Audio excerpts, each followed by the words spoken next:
Елена Фрина, добрый день. О текущей эпидобстановке по коронавирусу на сегодняшний день в регионе. Добрый день, уважаемые жители и гости нашей республики.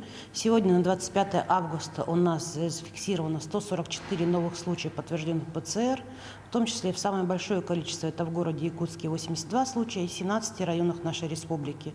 В Мирнинском 13, Верхневилюйском 7, Алданском, Нерюнгринском 6, Чурапчинском 5, Кобяйском 4, Вилюйском, Сунтарском по 3 случая, Амгинский, Булунский, Верхоянский, Горный, Намский, Хангаласский по 2 случая и Алаиховский, Мегино-Кангаласский и Усть-Алданский по 1 случаю.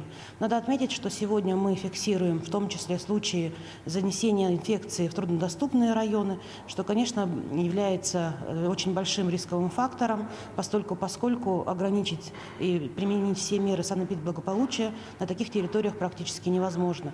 Поэтому еще раз обращаем ваше внимание на самоизоляцию лиц, прибывающих как из регионов нашей республики, так и за пределов нашей республики Якутии. За сутки проведено 3438 исследований.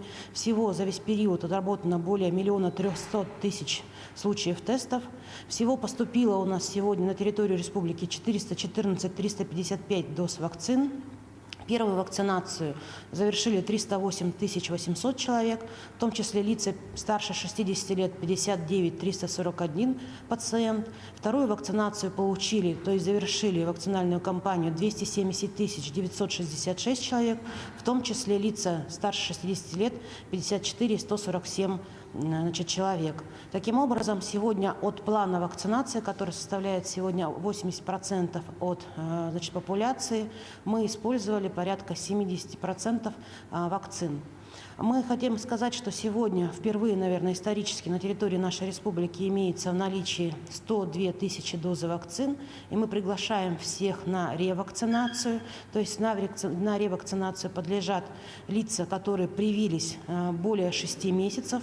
Пожалуйста, подходите в пункты вакцинальные, которые имеются при поликлиниках. При необходимости мы сегодня готовы открывать дополнительные пункты, либо приезжать на предприятия для того, чтобы проводить ревакцинальную кампанию.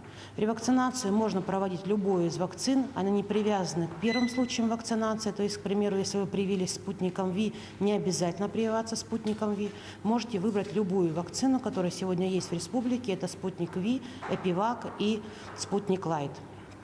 Дальше хотелось бы сказать в том, что буквально приближается 1 сентября, и вчера вышел нормативный документ, где регламентировано в районах нашей республики проводить торжественные мероприятия, посвященные 1 сентября в школах, дошкольных образовательных учреждениях, профессиональных образовательных учреждениях, высших учреждениях по состоянию эпидемиологической ситуации непосредственно на территории того или иного населенного пункта. Решение будет принимать муниципальное образование, либо ректорат вузов, СУЗов и так далее.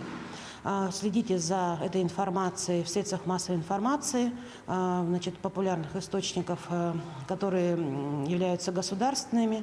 И продолжайте все-таки вакцинироваться. Мы призываем вас всех пройти вакцинацию, потому что мы сегодня уже конкретно видим, что несмотря на то, что да, действительно люди заболевают, такие случаи случаются после вакцинации, но сегодня у нас в реанимационных отделениях 102 человека, и именно из этих лиц нет ни одного человека, который бы вакцинировался и заболел настолько тяжело. Всем здоровья. Спасибо.